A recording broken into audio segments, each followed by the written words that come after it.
So ಎಲ್ಲರಿಗೂ comics ಸಸ್ಯ ಚಾನೆಲ್ಗೆ ಸುಸ್ವಾಗತ. ಸೊ ಇವತ್ತು ನಾನು 90ಸ್ದು ಥ್ರೋಬ್ಯಾಕ್ ಬಗ್ಗೆ ಮಾತಾಡೋಣ. ಸೊ ಐನೋ 90s ಥ್ರೋಬ್ಯಾಕ್ ಸಾಕಷ್ಟು ಜನ ಸಾಕಷ್ಟು ವೀಡಿಯೋಸ್ ಮಾಡಿದ್ದಾರೆ. ಸೊ ನಾನು ಎಂಟರ್ಟೈನ್ಮೆಂಟ್ ರಿಲೇಟೆಡ್ ನಾನು ಮಾಡ್ತಾಯಿದ್ದೀನಿ 90s ಥ್ರೋಬ್ಯಾಕ್ ಬಗ್ಗೆ. ಐನೋ ಅದ್ರ ಬಗ್ಗೆನೂ ಸಾಕಷ್ಟು ಜನ ವೀಡಿಯೋಸ್ ಮಾಡಿರ್ತಾರೆ. ಬಟ್ ನಂದು ಪಾಯಿಂಟ್ ಆಫ್ ವ್ಯೂ ಇವತ್ತು ಹೇಳ್ತೀನಿ. ನನಗೆ ಯಾವ ಪಾರ್ಟ್ಸ್ ಆಫ್ ಎಂಟರ್ಟೈನ್ಮೆಂಟ್ ನನಗೆ 90ಸಲ್ಲಿ ಇಷ್ಟ ಆಗಿತ್ತು, because I am also 90s ಕಿಡ್ಡೆ. ಸೊ ಅದು ಏನು ಇಷ್ಟ ಆಗಿತ್ತು ಅಂತ ಅದ್ರ ಬಗ್ಗೆ ಮಾತಾಡೋಣ. ಬಟ್ ಒನ್ ಥಿಂಗ್ ನಾನು ಕ್ಲಿಯರ್ ಔಟ್ ಮಾಡಿಬಿಡ್ತೀನಿ. I am not a person who says that 90s was amazing, super ಆಗಿತ್ತು and currently we are not living in an amazing time. So ಡಬ್ಬಾ ಥರ ಇದೆ ಟೈಮು. ಆ್ಯಂಡ್ ತುಂಬ ಜನ ಹೇಳ್ತಾರೆ ಅವಾಗೆಲ್ಲ ಎಷ್ಟು ಮಜಾ ಮಾಡ್ತಾಯಿದ್ವಿ, ಇವಾಗ ನಾವು ಅಷ್ಟೊಂದು ಮಜಾ ಮಾಡ್ತಾಯಿಲ್ಲ. ಆ್ಯಂಡ್ ಅವಾಗ ಎಷ್ಟು ಒಳ್ಳೆ ಮೂವೀಸ್ ಇತ್ತು, ಇವಾಗ ಅಷ್ಟು ಮೂವೀಸ್ ಒಳ್ಳೆ ಇಲ್ಲ. ಅವಾಗ ಒಳ್ಳೆ ಸೀರೀಸ್ ಇತ್ತು, ಇವಾಗ ಒಳ್ಳೆ ಸೀರೀಸ್ ಇಲ್ಲ. ಆ ಥರ ಏನೂ ಇಲ್ಲವೇ ಇಲ್ಲ ನನ್ನ ಒಪಿನಿಯಲ್ಲಿ. ಇವಾಗಲೂ ಒಳ್ಳೆ ಮೂವೀಸ್ ನಿಮಗೆ ಬರ್ತಾಯಿದೆ. Amazing movies like Kantara movies ಬರ್ತಾಯಿದೆ ನಿಮಗೆ. ಸೊ ಎಸ್, ಆ ಟೈಮಲ್ಲೂ ಒಳ್ಳೆ ಮೂವೀಸ್ ಇತ್ತು, ಕನ್ನಡದಲ್ಲಿ ಒಳ್ಳೆ ಮೂವೀಸ್ ಇತ್ತು. ಬಟ್ ಕಾಂತಾರ ಲೆವೆಲ್ ಆಫ್ ನಿಮಗೆ ಒಳ್ಳೆ like the picture quality, the cinematography and all those like story telling, ಲೋರು ಆ ಟೈಮಲ್ಲಿ ನಿಮಗೆ because of many reasons, like ಅವರು ಮಾಡೋಕ್ಕಾಗಲ್ಲ ಅಂತಲ್ಲ, ಬಟ್ ಅವರು ಫಾರ್ ವೇರಿಯಸ್ ರೀಸನ್ಸ್ ಅವಾಗ ಮಾಡಿರಲಿಲ್ಲ. ಬಟ್ ಇವಾಗ ಮಾಡೋಕ್ಕಾಗಿದೆ. ಆ್ಯಂಡ್ ಈ ಥರ ಅಮೇಝಿಂಗ್ ಕಾಂತಾರ ಥರ ಮೂವಿನ ನೋಡೋ ಥರ ನಮಗೆ ಸೌಭಾಗ್ಯ ಸಿಕ್ಕಿದೆ. ಆ್ಯಂಡ್ ಆಲ್ಸೋ ನೀವು ಹಾಲಿವುಡ್ ಕಡೆ ನೋಡೋದಾದ್ರೂ ಅವಾಗಲೂ ತುಂಬ ಚೆನ್ನಾಗಿತ್ತು ಸೀರೀಸು ಆ್ಯಂಡ್ ಎವ್ರಿಥಿಂಗು. ಬಟ್ ಇವಾಗಲೂ ಅಮೇಝಿಂಗ್ ಸೀರೀಸ್ ಇದೆ. ನೀವು ರೀಸೆಂಟ್ಲಿ ನೀವು ನೋಡಿರ್ಬೋದು ಸ್ಟ್ರೇಂಜರ್ ಥಿಂಗ್ಸ್ ಸೀಸನ್ 5. ಸೊ ಎಷ್ಟು ಅಮೇಝಿಂಗ್ ಆಗಿತ್ತು, ಎಸ್ಪೆಷಲಿ ದ 4th ಎಪಿಸೋಡ್ ಅಂತೂ ಎಂಥ ಅಮೇಝಿಂಗ್ ಕ್ಲೈಮ್ಯಾಕ್ಸು. ಸೊ ಆ ಥರ ನಿಮಗೆ ಅನುಭವ ಇವಾಗಲೂ ಆಗ್ತಾಯಿದೆ. ಇಟ್ಸ್ ನಾಟ್ ಲೈಕ್ ಮೊದಲು ಮಾತ್ರ ಚೆನ್ನಾಗಿತ್ತು, ಇವಾಗ ಚೆನ್ನಾಗಿಲ್ಲ. I am not someone who believes in that. ಅವಾಗಲೂ ಚೆನ್ನಾಗಿತ್ತು, ಇವಾಗಲೂ ಚೆನ್ನಾಗಿದೆ. ಬಟ್ ಎಸ್, ಅವಾಗ ನಾವು ಚೈಲ್ಡ್ಹುಡ್ ಆಗಿರಬೇಕಾದ್ರೆ ಆ ಮೆಮೊರೀಸ್ ನಾವು ನೆನಪಾದಾಗ ಆಬ್ವಿಯಸ್ಲಿ ನಾಸ್ಟಾಲ್ಜಿಕ್ ಫೀಲ್ ಆಗುತ್ತೆ. ಸೊ ಏನೇನು ನನಗೆ ಅವಾಗ ಚೆನ್ನಾಗಿ ಅನಿಸಿತ್ತು ಅದ್ರ ಬಗ್ಗೆ ಮಾತಾಡೋಣ. I am not going to say that ಇವಾಗ ಅದು ಇಲ್ಲವೇ ಇಲ್ಲ ಆ್ಯಂಡ್ ಆಲ್ ದೋಸ್ ಥಿಂಗ್ಸ್ ಇಲ್ಲ. ಆ ಟೈಮ್ಗೆ ಅದು ಸೂಟ್ ಆಗ್ತಾಯಿತ್ತು. ಸೊ ಮೇ ಬಿ ಅದು ಅವಾಗ ವರ್ಕೌಟ್ ಆಗಿತ್ತು ಆ್ಯಂಡ್ ನಮಗೆ ಇಷ್ಟ ಆಗಿತ್ತು. ಸೊ ಫಸ್ಟ್ ಕನ್ನಡ ಬಗ್ಗೆ ಮಾತಾಡೋಣ. ಸೊ ಕನ್ನಡಿಗೆ ಆಗ್ಬಿಟ್ಟು ಕನ್ನಡದ ಬಗ್ಗೆ ಮಾತಾಡೋಣ. ಫಸ್ಟು ಕನ್ನಡದಲ್ಲಿ ನನಗೆ 90ಸಲ್ಲಿ ಏನು ಇಷ್ಟ ಆಗಿತ್ತು ಅಂತ ಹೇಳೋದ್ರೆ, ಸಾಕಷ್ಟು ಥಿಂಗ್ಸು ನಡೀತಾ ಇತ್ತು 90ಸಲ್ಲೂ. ಕನ್ನಡ ಲೈಕ್ ಸೀರಿಯಲ್ಸ್ ಸಾಕಷ್ಟು ನಡೀತಾ ಇತ್ತು, ಮೂವೀಸು ಸಾಕಷ್ಟು ನಡೀತಾ ಇತ್ತು. ಬಟ್ ಎಂಟರ್ಟೈನ್ಮೆಂಟಲ್ಲಿ ನನಗೆ personally, I mean there are many movies, ನಾನು ಒಂದಂತ ಪಾಯಿಂಟ್ ಔಟ್ ಮಾಡೋಕ್ಕಾಗಲ್ಲ. ಸಾಕಷ್ಟು I would say pop culture moments ಇತ್ತು. ಬಟ್ ನನಗೆ personally the favourite pop culture moment was Upendra ಅವ್ರದ್ದು ಡೈರೆಕ್ಷನ್, ನಿಜ ಹೇಳ್ತಾ ಇದ್ದೀನಿ. And I am a huge fan of Upendra ಅವ್ರ ಡೈರೆಕ್ಷನ್, ಬಿಕಾಸ್ ಒಂಥರ ಕಂಪ್ಲೀಟ್ಲಿ ಡಿಫ್ರೆಂಟ್ ಮೂವೀಸ್. ಲೈಕ್ ಯಾರು ಅದ್ರ ಬಗ್ಗೆ ಯೋಚನೆ ಮಾಡೋಕ್ಕಾಗಲ್ಲ ಆ ಥರ ಮೂವೀಸ್ನ ರಿಲೀಸ್ ಮಾಡಿದರು.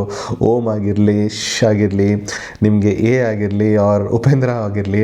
ಸೊ ಈ ಥರ ಮೂವೀಸ್ ನೀವು I think it's a life ಟೈಮಲ್ಲಿ ನೀವು ಏನಾದರೂ ನೀವು ಥಿಯೇಟ್ರಲ್ಲಿ ಹೋಗ್ಬಿಟ್ಟು ನೋಡಿದರೆ ಅದು ರಿಯಲಿ ಅಮೇಝಿಂಗ್ ಥಿಂಗು, ನಿಜ ಹೇಳ್ಬೇಕಂದ್ರೆ. ಸೊ ನನಗಂತೂ ನೋಡೋಕ್ಕಾಗಿರಲಿಲ್ಲ, ಎಲ್ಲ ನಾನು ಟಿ ವಿಯಲ್ಲೇ ನೋಡಿದ್ದು. But that is seriously Upendra ಅವರು 90s ಕಿಡ್ ಅವ್ರಿಗಂತೂ ಸಖತ್ ಒಂದು ಒಳ್ಳೆ ಮೆಮೊರಿ ಅಂತೂ ಕೊಟ್ಟಿದ್ದಾರೆ. ಸೊ ಆ ಥರ ಮೂವೀಸ್, ಐ ಮೀನ್ ಬೇರೆನೂ ಎಷ್ಟೊಂದು ಚೆನ್ನಾಗಿ ಮೂವೀಸ್ ಬಂದಿತ್ತು, like Apthamitra and so many movies were amazing ನನ್ನ ಆ ಟೈಮಲ್ಲಿ. ಈವನ್ ಅಮೇರಿಕಾ ತುಂಬ ಜನಕ್ಕೆ ನೆನಪಿಲ್ಲ. ಬಟ್ ನನಗೆ ಆ ಟೈಮಲ್ಲಿ ಅಮೇರಿಕಾ ಥರ ಮೂವೀಸು, ರಮೇಶ್ ಅವ್ರ acting and all those things ಸಖತ್ತಾಗಿತ್ತು. ಅದೊಂಥರ different kind of movies. I know popular movies ತುಂಬ ಇದೆ, ನಾನು ಹೇಳ್ತಾ ಇರೋ ಡಿಫ್ರೆಂಟ್ ಕೈಂಡ್ ಆಫ್ ಮೂವೀಸು ಆ ಟೈಮಲ್ಲಿ ಚೆನ್ನಾಗಿತ್ತು. ಸೊ ಮೂವೀಸ್ ಸಖತ್ತಾಗಿ ನಡೀತಾ ಇತ್ತು ಕನ್ನಡ ಅಂತೂ. ಆ್ಯಂಡ್ ತುಂಬ ಜನ ಮರ್ತೋಗ್ಬಿಡ್ತಾರೆ ಸೀರಿಯಲ್ಸ್ ಬಗ್ಗೆ. ಐ ಮೀನ್ ಇವಾಗಿರೋ ಸೀರಿಯಲ್ಸು ಪರ್ಸ್ನಲಿ ನನಗೆ ಅಷ್ಟು ಹಿಡ್ಸಲ್ಲ, ನಿಜ ಹೇಳ್ಬೇಕಂದ್ರೆ. I know lot of people ಇವಾಗಿರೋ ಸೀರಿಯಲ್ಸು ನೋಡ್ತಾರೆ. ಐ ಮೀನ್ ನಾಟ್ ಸೇ ಇವಾಗ ಚೆನ್ನಾಗಿಲ್ಲ ಅಂತಲ್ಲ ಕೆಲವ್ರಿಗೆ. ಐ ಮೀನ್ ನನ್ನ ಮನೆಯಲ್ಲದು ಪುಟ್ಟಕ್ಕನ ಮಕ್ಕಳು ಯಾವಾಗಲೂ ನೋಡ್ತಾ ಇರ್ತಾರೆ. ಬಟ್ ನನಗೆ ಅದು ಅಷ್ಟು ರಿಲೇಟೇಬಲ್ ಅಂತ ಫೀಲ್ ಆಗಲ್ಲ, ಎಸ್ಪೆಷಲಿ ನನ್ನ ಜನ್ರೇಷನ್ಗೆ. ಬಟ್ ನಮ್ಮ ಜನ್ರೇಷನ್ಗೆ ಡೆಫಿನೆಟ್ಲಿ TN ಸೀತಾರಾಮ್ ಮಾಡಿರುವಂಥ ಅಮೇಝಿಂಗ್ ಸೀರಿಯಲ್ಸ್ ಅಂತೂ ಡೆಫಿನೆಟ್ಲಿ ನೆನಪಿರುತ್ತೆ. ಆ್ಯಂಡ್ ಕೋರ್ಟ್ ಕೇಸ್ಗಳು ಆ್ಯಂಡ್ ಆಲ್ ದೋಸ್ ಥಿಂಗ್ಸ್ ಅಂತೂ ನಾವು ಯಾವತ್ತೂ ಮರೆಯೋಕ್ಕಾಗಲ್ಲ. ಆ್ಯಂಡ್ ಈವನ್ ನಾವು ಎಷ್ಟೇ ಇವಾಗ ಯೋಚನೆ ಮಾಡೋದು ಆವಾಗಿರೋ ಸೀರಿಯಲ್ಸು ತುಂಬ ಡಬ್ಬ ಇತ್ತು ಆ್ಯಂಡ್ ಆಲ್ ದೋಸ್ ಥಿಂಗ್ಸು, ಅವ್ರು ಇವಾಗಿರೋ ಸೀರಿಯಲ್ಸ್ ಬಗ್ಗೆ ತುಂಬ ನೀವು ನೋಡ್ಬೋದು, ಜೋಕ್ಸ್ ಆ್ಯಂಡ್ ಕಾಮಿಡಿ ಮಾಡ್ತಾರೆ. ಬಟ್ ಆ ಟೈಮಲ್ಲಿ ಐ ಮೀನ್ ನಿಜ ಹೇಳ್ತೀನಿ, TN ಸೀತಾರಾಮನ್ ಅವರು ಮಾಡಿರುವಂಥ ಸೀರೀಸ್ ಅಂತೂ ಸೂಪರ್ ಆಗಿತ್ತು. ಅದರಲ್ಲಿ ನಂದು ಡೆಫಿನೆಟ್ಲಿ ಫೇವ್ರೇಟ್ ಬಂದು ಮಾಯಾಮೃಗ ಆಗಿತ್ತು. ಐ ಮೀನ್ ಎಲ್ಲರದು ಮಾಯಾಮೃಗ ಆಗಿತ್ತು. ಆ್ಯಂಡ್ ದ ಸಾಂಗ್ ಬರ್ತಾಯಿತ್ತು ನೋಡಿ ಸ್ಟಾರ್ಟಿಂಗು, ಅದೇ ಒಳ್ಳೆ ಫೀಲ್ ಕೊಡ್ತಾಯಿತ್ತು. ಎಸ್ಪೆಷಲಿ ಆ ಜಿಂಕೆದು ಪಿಕ್ಚರ್ ಇಟ್ಕೊಂಡು ಅದು ಒಳ್ಳೆ ರೆಪ್ರೆಸೆಂಟೇಷನ್. ಮಾಯಾಮೃಗ ಬೇಸಿಕಲಿ ನಿಮಗೆ ಗೊತ್ತು, ರಾಮಾಯಣದಲ್ಲಿ ಮಾರೀಚ ಒಂದು ಜಿಂಕೆಯಾಗಿ ಡಿಸ್ಟ್ರ್ಯಾಕ್ಟ್ ಮಾಡೋಕ್ಕೆ ರಾಮನ್ನ ಬರ್ತಾರೆ ನೋಡಿ. ಸೊ ಆ ಟೈಮ್ನ ಡಿಪಿಕ್ಟ್ ಮಾಡೋಕ್ಕೆ ಅದೊಂದು ಕೈಂಡ್ ಆಫ್ ಅನಾಲಜಿ ನಿಮಗೆ ಕೊಡ್ತಾ ಇದ್ದಾರೆ. So that was very good. And also ನನಗೆ ಮಾಯಾಮೃಗದಲ್ಲಿ ಏನು ಇಷ್ಟ ಆಯಿತು ಅಂದರೆ the characters. So that is the best part ನನಗೆ ಅನಿಸುತ್ತೆ. ದಟ್ ನಾವು ಇವಾಗ ಮಿಸ್ ಮಾಡ್ತಾಯಿದ್ದೀವಿ. ಇವಾಗ ಸುಮ್ಮನೆ ಐ ಮೀನ್ ಇವಾಗಲೂ ಕ್ಯಾರೆಕ್ಟರ್ಸ್ನ ಮಾಡ್ತಾ ಇದ್ದಾರೆ, but it is more like continuous. And ನನಗೆ ಪರ್ಸ್ನಲಿ ಇಷ್ಟ ಆಗ್ತಿಲ್ಲ. But again it's my perspective, ನಿಮ್ಗೆ ಇಷ್ಟ ಆಗಬಾರ್ದು ಅಂತ ಇಲ್ಲ, ನಿಮ್ಗೆ ಇಷ್ಟ ಆದಮೇಲೆ ನಾನು ಆಲ್ರೆಡಿ ಹೇಳಿದೆ ನನ್ನ ಮನೆಯವರು ತುಂಬ ನೋಡ್ತಾರೆ ಸೀರಿಯಲ್ಸು. ಬಟ್ ಅಟ್ಲೀಸ್ಟ್ ನಮ್ಮ ಟೈಮ್ಗೆ ನಮ್ಮ ಜನ್ರೇಷನ್ಗೆ ಇಷ್ಟ ಆಗಿರೋದು I think T N Sitharaman ಅವರು ಮಾಡಿರೋಂಥ ಸೀರೀಸ್ಗಳು. ಸಾಕಷ್ಟು ಕೋರ್ಟ್ ಕೇಸಸ್ ಆಗಿರ್ತಿತ್ತು, ತುಂಬ ಟ್ವಿಸ್ಟ್ಗಳಿರ್ತಾಯಿತ್ತು ಆ್ಯಂಡ್ ತುಂಬ ರಿಯಲಿಸ್ಟಿಕ್ ಆಗಿರ್ತಾಯಿತ್ತು. ಇಶ್ಯೂಸು ನನ್ನ ಪ್ರಕಾರ ತುಂಬ ರಿಯಲಿಸ್ಟಿಕ್ ಆಗಿದೆ. ನಾವು ಇವಾಗಲೂ ನೋಡಿದ್ರು ಇವಾಗಿರೋ ಇಶ್ಯೂಸು ನಮ್ಮದು ಅದೇ ಇರೋದು, ಸೇಮ್ ಥಿಂಗು, ಈ corruption and all those things ಇವಾಗಲೂ ಅದೇ ಇಶ್ಯೂ ನಮಗೆ, ಐ ಮೀನ್ ಅಟ್ಲೀಸ್ಟ್ ನಮ್ಮ ಜನ್ರೇಷನ್ಗೆ ರಿಲೇಟೇಬಲ್ ಅಂತ ಫೀಲ್ ಆಗೋದು. So that was what T N Sitharaman ಅವರು ಸಾಕಷ್ಟು ಎಕ್ಸ್ಪೋಸ್ ಮಾಡ್ತಾಯಿದ್ರು ಆ್ಯಂಡ್ ಮಿಡಲ್ ಕ್ಲಾಸ್ ಬಗ್ಗೆ ತುಂಬ ಮಾತಾಡ್ತಾಯಿದ್ರು ಆ ಟೈಮಲ್ಲಿ. So that was really good and characters ತುಂಬ ಕನೆಕ್ಟ್ ಆಗ್ತಾಯಿತ್ತು. So in comes to Kannada ಇದೆಲ್ಲ ನನಗೆ ತುಂಬ ಮೆಮೊರೇಬಲ್ ಆಗಿತ್ತು. ಸೀರಿಯಲ್ಸ್ ಆ ಟೈಮಲ್ಲಿ ಸಗದಾಗಿತ್ತು.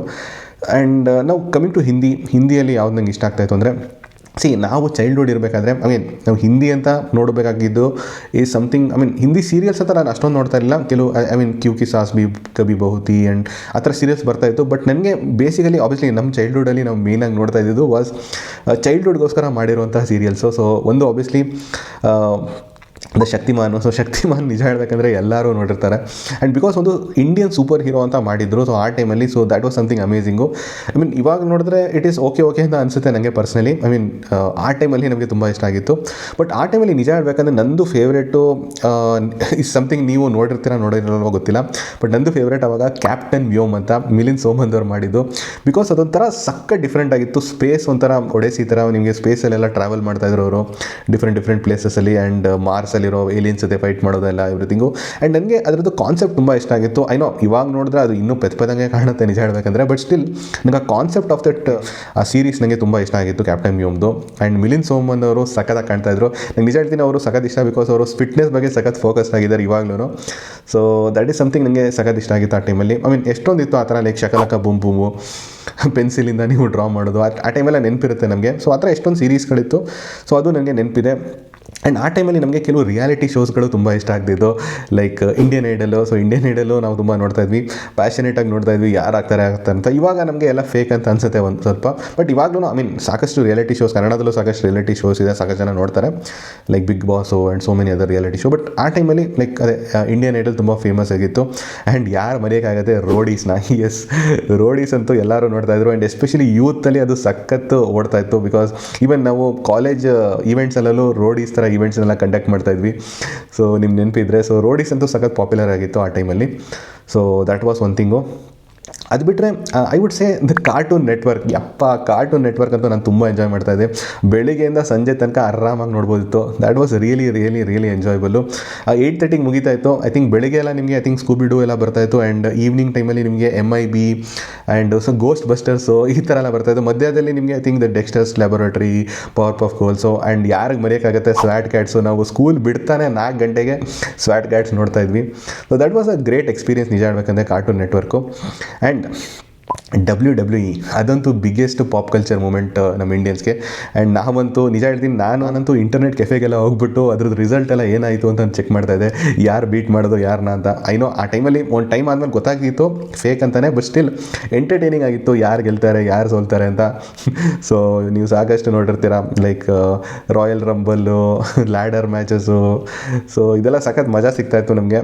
ಸೊ WWE ಅಂತೂ ಡೆಫಿನೆಟ್ಲಿ ಒಂದು ಹ್ಯೂಜ್ ಪಾಪ್ ಕಲ್ಚರ್ ಮೂಮೆಂಟ್ ನಮ್ಮ ಟೈಮಲ್ಲಿ. ಸೊ ಅದು ಒಂದು ಚೆನ್ನಾಗಿತ್ತು. ಆ್ಯಂಡ್ ಸ್ಟಾರ್ ವರ್ಲ್ಡಲ್ಲೂ ಸಖತ್ತು ನಿಮಗೆ ಬರ್ತಾಯಿತ್ತು ಸೀರೀಸ್ ಎಲ್ಲ. ನಿಮಗೆ Small Wonder, Simpsons, and I think even the Spiderman ಸಖತ್ ನನಗೆ ಪರ್ಸನಲಿ ಸಖತ್ ಇಷ್ಟ ಆಯಿತು. Spiderman the animated series ಅದು ಸಖತ್ ಇಷ್ಟ ಆಯಿತು. ನಾನು ತುಂಬ ಫಾಲೋ ಮಾಡ್ತಾಯಿದ್ದೆ. ಸೊ ಆ ಥರ ಸಾಕಷ್ಟಿತ್ತು. ಆಬ್ವಿಯಸ್ಲಿ ನಾನು ಇನ್ ಕಾರ್ಟೂನ್ ನೆಟ್ವರ್ಕಲ್ಲಿ ಬ್ಯಾಟ್ಮ್ಯಾನು ಬರ್ತಾಯಿತ್ತು. ಸೊ ನಾನು ಬ್ಯಾಟ್ಮ್ಯಾನ್ ಸಖತ್ ಫಾಲೋ ಮಾಡ್ತಾಯಿದ್ದೆ. ಆ್ಯಂಡ್ ಜಸ್ಟಿಸ್ ಲೀಗು ಬರ್ತಾಯಿತ್ತು. ಸೊ ಅಲ್ಲಿಂದನೇ ನನಗೆ ಕಾಮಿಕ್ಸ್ದು ಲವ್ ಸಖತ್ ಇಷ್ಟ ಆಯಿತು ನನಗೆ. ಕಾಮಿಕ್ಸು DC ಆಗಿರಲಿ, ಮಾರ್ವಲ್ ನನಗೆ ಅಷ್ಟು ಆ ಟೈಮಲ್ಲಿ ಗೊತ್ತಿರಲಿಲ್ಲ ಆ್ಯಕ್ಚುಲಿ. ನನಗೆ ಐ ಥಿಂಕ್ ಮಾರ್ವಲ್ ಮೂವೀಸ್ ಬಂದಾಗಲೇ ಮಾರ್ವಲ್ ಬಗ್ಗೆ ಜಾಸ್ತಿ ನೋಡಿದ್ದು. ಬಟ್ ಸ್ಪೈಡರ್ ಮ್ಯಾನ್ ನೋಡಿದ್ದೆ ನಾನು ಸ್ವಲ್ಪ, ಆ್ಯಂಡ್ ಸ್ವಲ್ಪ ಐರನ್ ಮ್ಯಾನ್ ನೋಡಿದ್ದೆ. ಅಷ್ಟೊಂದು ನಾನು ಐರನ್ ಮ್ಯಾನ್ ನೋಡಿರಲಿಲ್ಲ. ಬಟ್ ಇವಾಗ ನನಗೆ ಜಾಸ್ತಿ ಐರನ್ ಮ್ಯಾನ್ ಗೊತ್ತಾಗಿರೋದು. ಬಟ್ ಆ ಟೈಮಲ್ಲಿ DC ನಾವು ಜಾಸ್ತಿ ನೋಡ್ತಾ ಇದ್ವಿ. ಸೊ ನನ್ನ ನೆನಪಿರೋ ಥರ Batman, Superman and Justice League. Exactly Flash ಅಂತ ಆ ಥರ ಸೀರೀಸ್ ಇರಲಿಲ್ಲ, ಬಟ್ ಜಸ್ಟಿಸ್ ಲೀಗ್ನ ಮೇನಾಗಿ ನೋಡ್ತಾ ಇದ್ವಿ ಆ ಟೈಮಲ್ಲಿ. So that was a great pop culture moment. And also ಆ ಟೈಮಲ್ಲಿ ಮ್ಯೂಸಿಕ್ ವೀಡಿಯೋಸ್ ಸಖತ್ತಾಗಿ ಬರ್ತಾಯಿತ್ತು. ಆ್ಯಂಡ್ ನಿಮಗೆ ಗೊತ್ತು ಆ ಟೈಮಲ್ಲಿ ನಿಮಗೆ ಇಂಟರ್ನೆಟ್ ಇರಲಿಲ್ಲ. So we were waiting for the music video to be played on MTV ಆಗಿರಲಿ, ಇಲ್ಲ ವಿ ಚಾನಲ್ ಆಗಿರಲಿ, ಅವ್ರ B4U, 9XM ಏನೇನೋ ಚಾನಲ್ಗಳಿತ್ತು. But MTV and I think the V channel ತುಂಬ ಪಾಪ್ಯುಲರ್ ಇತ್ತು. ಬಿಕಾಸ್ ಅದರಲ್ಲಿ ಬೇರೆ ಶೋಸು ಇತ್ತು. ನಾನು ಆಲ್ರೆಡಿ ಹೇಳ್ದಂಗೆ ರೋಡೀಸ್ ಇತ್ತು, MTV ಬಕ್ರಾ ಅಂತ ಒಂದು ಶೋ ಇತ್ತು, ನಿನ್ನ ನೆನಪಿದ್ರೆ. So that was really crazy times ನಮ್ಮ ಟೈಮಲ್ಲಿ. ಆ್ಯಂಡ್ ಅವಾಗ ನಾವು ವೇಟ್ ಮಾಡ್ತಾಯಿದ್ವಿ. ಆ್ಯಂಡ್ ಮೋಸ್ಟ್ಲಿ ಅವಾಗ ಇಂಗ್ಲೀಷಲ್ಲಿ ನಾನು ನೋಡ್ದಂಗೆ ರಾಕ್ ಸ್ವಲ್ಪ ನಡೀತಾ ಇತ್ತು, ಹಿಪ್ ಹಾಪು ಮತ್ತು ಪಾಪು. ಸೊ ಇದು ಮೋರ್ ಪಾಪ್ಯುಲರ್ ಇತ್ತು. ರಾಕಲ್ಲಿ ನಿಮಗೆ ಲಿಂಪ್ ಬಿಸ್ಕೆಟ್ಸು, ಪಾಪಲ್ಲಿ ನಿಮಗೆ ಐ ಥಿಂಕ್ ನನಗೆ ಕೇಳಿರೋ ಪ್ರಕಾರ ಫೀಮೇಲೇ ಜಾಸ್ತಿ ನೋಡ್ತಾ ಇದ್ದು, ಬಿಯಾನ್ಸೆ, ಬ್ರಿಟ್ನಿ ಸ್ಪಿಯರ್ಸು. ಸೊ ಅವ್ರನ್ನೇ ನಾವು ಕೇಳ್ತಾ ಇದ್ವಿ. ಆ್ಯಂಡ್ ಹಿಪ್ ಹಾಪಲ್ಲಿ ನಿಮಗೆ ಗೊತ್ತು 50 ಸೆಂಟ್ಸು, ಏಕಾನು, ಎಮಿನೆಮ್ನ ಯಾರು ಮರೆಯೋಕ್ಕಾಗತ್ತೆ ಆ ಟೈಮಲ್ಲಿ. ಸೊ ಅದು ತುಂಬ ಪಾಪ್ಯುಲರ್ ಆಗಿತ್ತು. ಆ್ಯಂಡ್ ಆಲ್ಸೋ ನನಗೆ ಇನ್ನೊಂದು ಒಳ್ಳೆ pop culture moment was that ಆ ಟೈಮಲ್ಲಿ ನಿಮಗೆ ಹಿಂದಿ ರೀಮಿಕ್ಸಸ್ ಸಖತ್ತಾಗಿ ಬರ್ತಾಯಿತ್ತು. ನನಗೆ ಪರ್ಸ್ನಲಿ ಹಿಂದಿ ರೀಮಿಕ್ಸಸ್ ತುಂಬ ಇಷ್ಟ ಆಯಿತು. ಅದೇನೋ ಒಂಥರ like it's was not just a copy. Like copy ಅಂದರೆ ನೀವು ಹೇಳ್ಬೋದು ಇಟ್ಸ್ ಲೈಕ್ ಡಿಟ್ಟೋ ಕಾಪಿ ಮಾಡೋದು ಆ್ಯಂಡ್ ಬರೀ ಮ್ಯೂಸಿಕ್ ಪ್ಲೇ ಮಾಡಿಬಿಟ್ಟು ಸುಮ್ಮನೆ ಡ್ಯಾನ್ಸ್ ಮಾಡೋದು. ಅದರಲ್ಲಿ ಒಂಥರ ಸ್ಟೋರಿ ಹೇಳ್ತಾಯಿದ್ರು. ಲೈಕ್ ಯಂಗ್ಸ್ಟರ್ಸ್ ಇದ್ದರು ನೋಡಿ, ಅದರಲ್ಲಿ ಮೇನ್ ಥಿಂಗ್ ಅಂದರೆ ಯಾರು ಗೊತ್ತಿಲ್ಲದೆ ಇರೋರು ಇರ್ತಾಯಿದ್ರು ದೋಸ್ ರೀಮಿಕ್ಸಸಲ್ಲಿ. ಆ್ಯಂಡ್ ಒಂಥರ ಡಿಫ್ರೆಂಟ್ ಫೀಲ್ ಕೊಡ್ತಾಯಿತ್ತು. ನನಗೆ ಇವಾಗ್ಲೂ ದೋಸ್ ರೀಮಿಕ್ಸಸ್ ಕೇಳಿದ್ರೆ ಇಷ್ಟ ಆಗುತ್ತೆ, ದಟ್ ಹಿಂದಿ ಹಳೆ ಕಾಲದ ರೀಮಿಕ್ಸು. ಬಟ್ ಇವಾಗ ರೀಮಿಕ್ಸು ಇಟ್ಸ್ ಲೈಕ್ ಒಂಥರ ಡಿಟ್ಟೋ ಕಾಪಿ ಪೇಸ್ಟ್ ಥರ ಕಾಣುತ್ತೆ. ಏನೋ ಸ್ವಲ್ಪ ಟ್ಯೂನು ಆ ಕಡೆ ಈ ಕಡೆ ಚೇಂಜ್ ಮಾಡಿಬಿಟ್ಟು. ಅವಾಗ ದ ಎಂಟೈರ್ ಥೀಮೇ ಡಿಫ್ರೆಂಟ್ ಆಗಿರ್ತಿತ್ತು. ನಿಮಗೆ ಸ್ವಲ್ಪ ಇಂಗ್ಲೀಷು ಮಿಕ್ಸ್ ಮಾಡ್ತಾಯಿದ್ರು, ಸ್ವಲ್ಪ ಹಿಂದಿನೂ ಮಿಕ್ಸ್ ಮಾಡ್ತಾಯಿದ್ರು. ಸೊ ಸಮಥಿಂಗ್ ಅದು ನನಗೆ ಇಷ್ಟ ಆಗ್ತಾಯಿತ್ತು ಆ ಟೈಮಲ್ಲಿ. ಆ್ಯಂಡ್ ಇನ್ನೊಂದು ಏನು ಅಂದರೆ ಆವಾಗ ತುಂಬ ವೆರೈಟಿ ಆಫ್ ಮೂವೀಸ್ ಇತ್ತು ನಿಮಗೆ. And variety of even serials ಇತ್ತು ನಿಮಗೆ. ಮೂವೀಸು ತುಂಬ ಡಿಫ್ರೆಂಟು ಇರ್ತಾಯಿತ್ತು. ಬಟ್ ಸೀರಿಯಲ್ಸ್ ನನಗೆ ಪರ್ಸ್ನಲಿ ಆವಾಗ one thing I am not able to see even ನಾವು ಈಸ್ ದ ಪತ್ತೆದಾರಿ ಕಥೆಗಳು, ಡಿಟೆಕ್ಟಿವ್ ಸ್ಟೋರೀಸ್. ಆ ಟೈಮಲ್ಲಿ ಐ ಥಿಂಕ್ CID ಇವಾಗ ತುಂಬ ಕಾಮಿಡಿ ಮಾಡ್ತಾರೆ ಜನ, ಬಟ್ ಆ ಟೈಮಲ್ಲಿ CID ತುಂಬ ಚೆನ್ನಾಗಿತ್ತು. ಆ್ಯಂಡ್ ಆ ಥರ ಐ ಥಿಂಕ್ ಕನ್ನಡದಲ್ಲೂ ನಾನು ಸಾಕಷ್ಟು ನೋಡಿದ್ದೀನಿ. ನಿಮಗೆ 1 ಟೀಸ್ಪೂನ್ ಸಸ್ಪೆನ್ಸ್ ಅಂತ ಕೇಳಿದ್ದೀರಾ? ಸೊ ಆ ಥರ ನಾನು ಎಷ್ಟೊಂದು ಡಿಟೆಕ್ಟಿವ್ ಸ್ಟೋರೀಸ್ ಎಲ್ಲ ನೋಡಿದ್ದೀನಿ. ಸೊ ನೆನಪಿದೆ, ನನಗೆ ಅದೆಲ್ಲ ನೆನಪಾಗ್ತಾ ಇದೆ. ಸೊ ಎಷ್ಟೊಂದು ಥ್ರೋಬ್ಯಾಕ್ಸ್ ಇತ್ತು. ಆ್ಯಂಡ್ 90s ಟೈಮ್ ನನಗೆ ಅನ್ನಿಸ್ತಾಯಿತ್ತು ಅಂದರೆ ದ ಥಿಂಗ್ ಈಸ್ ಅವಾಗ content creators are basically content creators ಅಲ್ಲ, ಅವಾಗ ಬೇಸಿಕಲಿ ಪ್ರೊಡ್ಯೂಸರ್ಸು, ಮೂವಿ ಮೇಕರ್ಸು ಅವ್ರು ಏನು ನೋಡ್ತಾ ಇದ್ರು ಅಂದರೆ ಅವರು ಆದಷ್ಟು ಡಿಫ್ರೆಂಟ್ ಕಂಟೆಂಟ್ ಮಾಡೋಣ, ಸೊ ದಟ್ ಜನರನ್ನ ಅಟ್ರಾಕ್ಟ್ ಮಾಡೋಕ್ಕೆ. So they were not thinking about ಒಂದು ಮಾಸ್ ಕಂಟೆಂಟ್ ಬೇಕು ನಮಗೆ, ಈ ಕಂಟೆಂಟ್ ಮಾಡಿಬಿಟ್ರೆ ಓಡ್ಬಿಡುತ್ತೆ, ಆ ಥರ ನೋಡ್ತಾ ಇರಲಿಲ್ಲ ಆ ಟೈಮಲ್ಲಿ. So that was one thing ನನಗೆ ಇಷ್ಟ ಆಗಿತ್ತು 90s ಕಂಪೇರ್ ಮಾಡೋದಾದರೆ ಇವಾಗ ನೋಡೋದಾದರೆ. ಇವಾಗ ಏನಂದರೆ ಒಂದು ಫಾರ್ಮುಲಾ ಮೂವೀಸ್ ಅಂತ ಏನಾದರೂ ಬಂದುಬಿಟ್ರೆ ಅದನ್ನೇ ಅಗೇನ್ ಆ್ಯಂಡ್ ಅಗೇನ್ ಮಾಡ್ತಾ ಇರ್ತಾರೆ. ಯಾರೋ ಒಬ್ಬ haves to reinvent the wheel. ಆ ಟೈಮಲ್ಲಿ there was no such thing like reinventing the wheel. Everyone was having their own wheels. So that is what I find the difference ಇವಾಗಿರಕ್ಕೂ ಅವಾಗಕ್ಕೂ. So that was a great time. But yes ಅವಾಗ್ಲೂ ತುಂಬ ಡಬ್ಬಾ content ನೋಡಿದ್ದೀನಿ ನಾನು. It's not like ಇವಾಗ super ಆಗಿದೆ content, refined ಆಗಿರುತ್ತೆ content compared to that time. So ಆ ಥರ ನೀವು ಹೇಳೋಕ್ಕಾಗಲ್ಲ ಅವಾಗ ತುಂಬ ಚೆನ್ನಾಗಿತ್ತು ಇವಾಗ ಚೆನ್ನಾಗಿಲ್ಲ ಅಂತ. ಬಟ್ ಅವಾಗ ಒಂಥರ ಲೈಕ್ ಎಕ್ಸ್ಪೀರಿಯನ್ಸ್ ನಮಗೆ ಆ್ಯಸ್ ಅ ಕಿಡ್ಸ್ ನಮಗೆ ಆ ನಾಸ್ಟಾಲ್ಜಿಯಾ ಫೀಲ್ ಆಗುತ್ತೆ ಅಷ್ಟೇ. So that was great. So there are some things we can learn from the past. But I still feel ಇವಾಗ ತುಂಬ ಚೆನ್ನಾಗಿದೆ. ಬಟ್ ಎಸ್ ನಮಗೆ ಅಷ್ಟು ಸ್ಯಾಚುರೇಟೆಡ್ ಆಗಿಬಿಟ್ಟಿದೆ ಬಿಕಾಸ್ ಅಷ್ಟು ಚೆನ್ನಾಗಿ ಮಾಡಿದ್ದೀವಿ. ನಮ್ಮ ಎಕ್ಸ್ಪೆಕ್ಟೇಷನ್ ತುಂಬ ಹೈ ಇದೆ ಅಷ್ಟೇ. ಬಿಟ್ಟರೆ ಸ್ಟಿಲ್ ಐ ಫೀಲ್ ದಟ್ ಇವಾಗ ಚೆನ್ನಾಗೇ ಎಲ್ಲ ಮೂವೀಸ್ ಬರ್ತಾ ಇದೆ ಆ್ಯಂಡ್ ಸೀರೀಸು ತುಂಬ ಚೆನ್ನಾಗೇ ಬರ್ತಾ ಇದೆ. But yes expectation high level ಇದೆ ಅಂತ ಅಷ್ಟೇ ಅಂತ ಅನಿಸುತ್ತೆ ಅಷ್ಟೇ. So that was my memories. Yes cricket ಬಗ್ಗೆನೂ ಇದೆ. ಕ್ರಿಕೆಟ್ನ ನೀವು ಎಂಟರ್ಟೈನ್ಮೆಂಟ್ ಅಂದರೆ ಆಬ್ವಿಯಸ್ಲಿ ಯಾರಿಗೆ ಮರೆಯೋಕ್ಕಾಗುತ್ತೆ. ಸೊ ನಾವು ಆ ಟೈಮಲ್ಲಿ struggling days of Indian cricket, so ಅವಾಗೆಲ್ಲ ಫಾಲೋ ಮಾಡ್ಕೊಂಡು ಬಂದ್ವಿ. ಬಟ್ ಇವಾಗ we are in good times.